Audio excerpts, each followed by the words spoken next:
Hey, it's Nate, and today I'm doing Werewolves of London by Zevon. This is a fun one, and it's just the same piano part, 2 measures long through the whole thing. So I will go into depth on the rhythm and execution of that part, but I'll also touch on options to simplify it if you need to just focus on your singing. Let's jump in.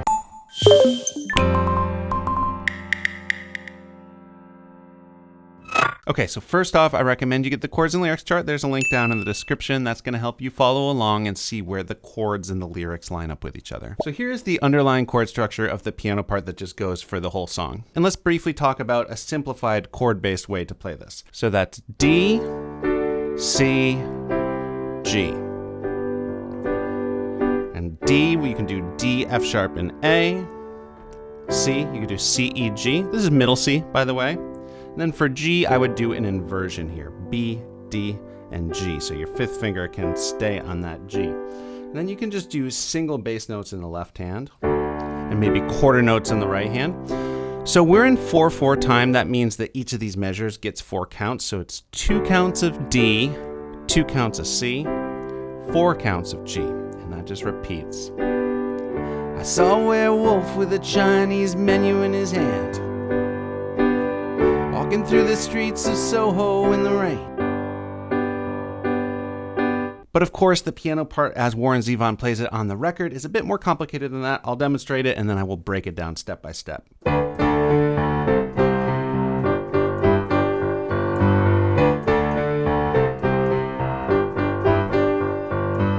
So let's look at the right hand first. We need to think in 8th notes, so not just counting 1, 2, 3, 4, but dividing the beat in half, thinking 1 and 2 and 3 and 4 and.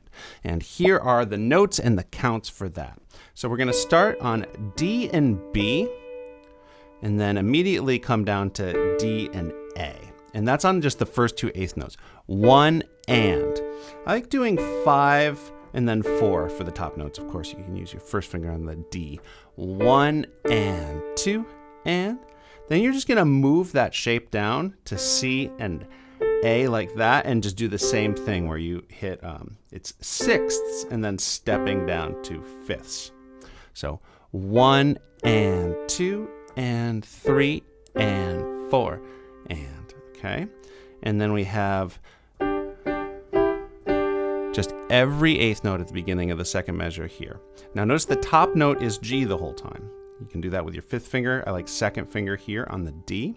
And we've got, for the bottom notes, D, D, E, D, 1 and 2 and 3 and 4 and. So that whole thing is going to be 1 and 2 and 3 and 4 and 1 and 2 and 3 and 4 and. So you can just repeat that around as much as you need to get comfortable. You could also finger it 1 and 5, 1 and 5, 1 and 5.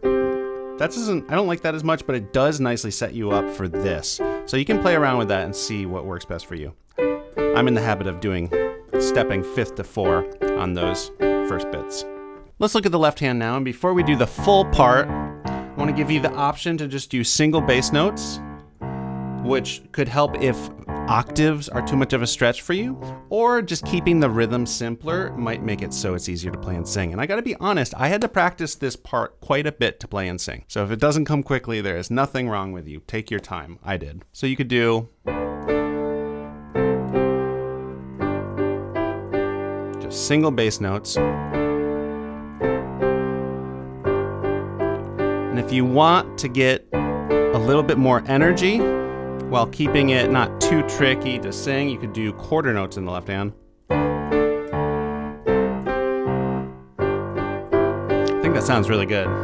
1, 2, 3, 4. 1, 2, 3, 4. 1 and 2 and 3 and 4 and 1 and 2 and 3, 4. But here is the full left hand part I'm gonna do, where essentially you are playing on every 8th note.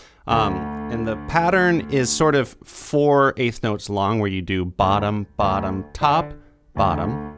Then you move it down to C. Bottom, bottom, top, bottom. And then you move it down to G and do the same thing twice in a row. So that's 1 and 2 and 3 and 4 and 1 and 2 and 3 and 4 and 1 and 2 and 3 and 4 and 1 and one thing that makes this easier and just is better technique is rather than, just stretching your hand and trying to push, use your wrist. You can turn your hand kind of from the elbow. That makes it a lot easier. Think of you're rocking back and forth between the 2 octaves. Let's put it all together. It's going to look like that. And so just take a look at how they intersect. Those first 2 hits are together, and then we do a top, bottom, the left hand by itself. And then it just does the same thing down here. 1 and 2 and 3 and 4 and now we're just together.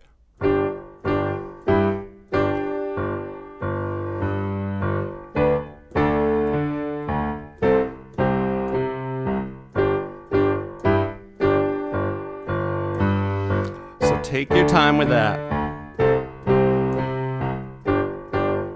Over time, you'll be able to speed it up.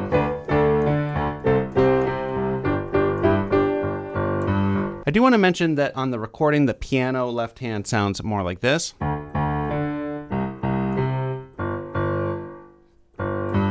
Something like that. There's a little bit more space, but I think it sounds best in a solo version to just do all these rhythms because the electric bass is doing them and the drums. If you leave it out and it's just you and piano, it sounds a little bit empty and like it loses momentum. Plus, just doing the same pattern over and over again is so much easier to get the muscle memory for and groove out with.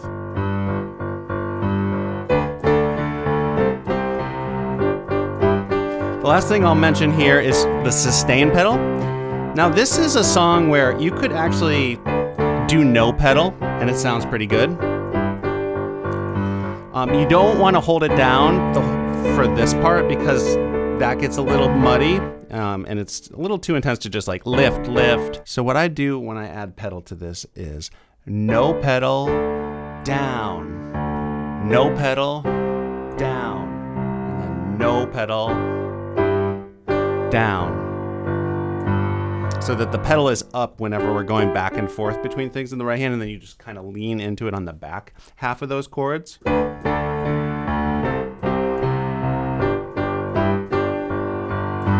I think it sounds nice, but totally optional. I saw a werewolf with a Chinese menu in his hand,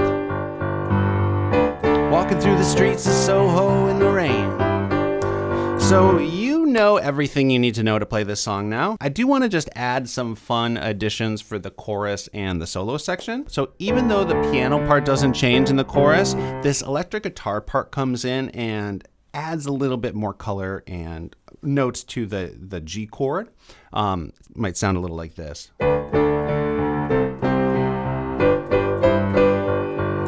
So I think that sounds really cool. I'm going to throw it in on maybe not the first chorus, but other choruses. So you start the part as you would, but then instead of doing that, we're going to add the B. So the full G chord inverted up here. So D, G, and B, and then and notice that the G stays the same, and you can pivot off that third finger to move both of these notes up.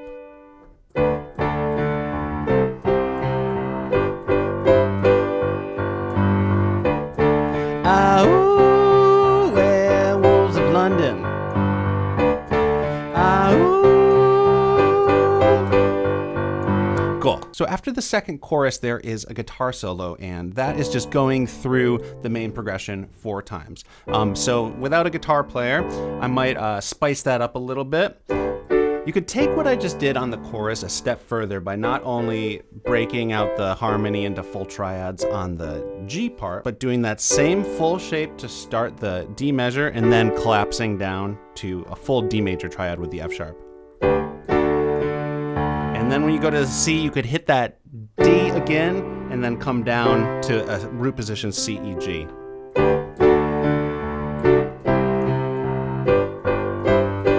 I forgot to mention actually for the chorus, even if you're not doing the full chords for the first part, coming off of the and coming back around to the to that part is really smooth because you already are doing the sixth in the right hand. Just wanted to point that out. Once I realized that, it got easier to play this part. And finally, I'll say, if you're doing this for the solo and you don't have a guitar player soloing, you could just spice it up a little bit.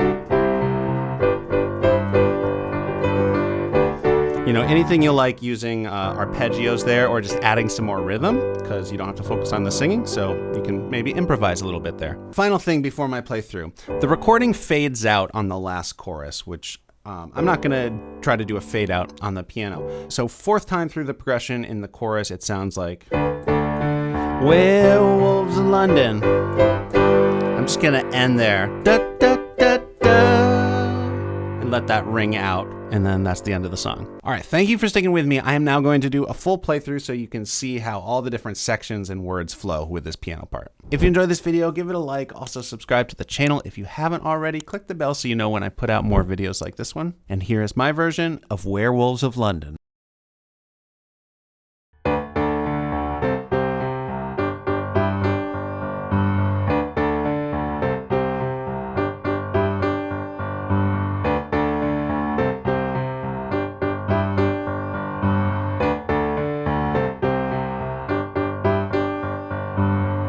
Saw a werewolf with a Chinese menu in his hand, walking through the streets of Soho in the rain. He was looking for the place called Lee Ho Fooks. Gonna get a big dish of beef chow mein. Ah, ooh, werewolves of London. Ah, ooh. Ah, ooh.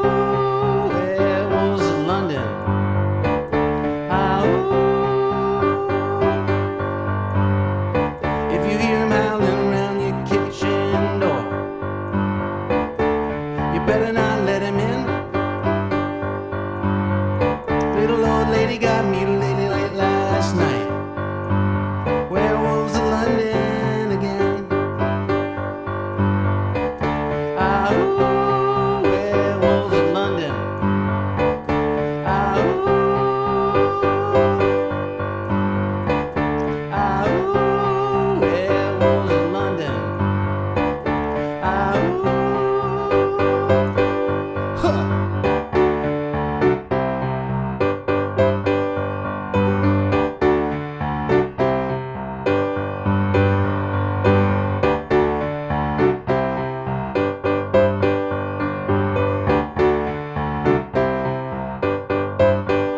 He's a hairy-handed gent who ran amok in Kent. Lately he's been overheard in Mayfair. You better stay away from him. He'll rip your lungs out, Jim. Huh, I'd like to meet his tailor. Ah, ooh, werewolves of London. Ah, ooh. Ah, ooh, werewolves of London. Ah, ooh. Well, I saw Lon Chaney walking with the Queen, doing the Werewolves of London. I saw Lon Chaney Jr. walking with the Queen, doing the Werewolves of London. I saw a werewolf drink a pina colada at Trader Vic's. His hair was perfect. Ah, ooh. Werewolves of London. Huh, draw blood.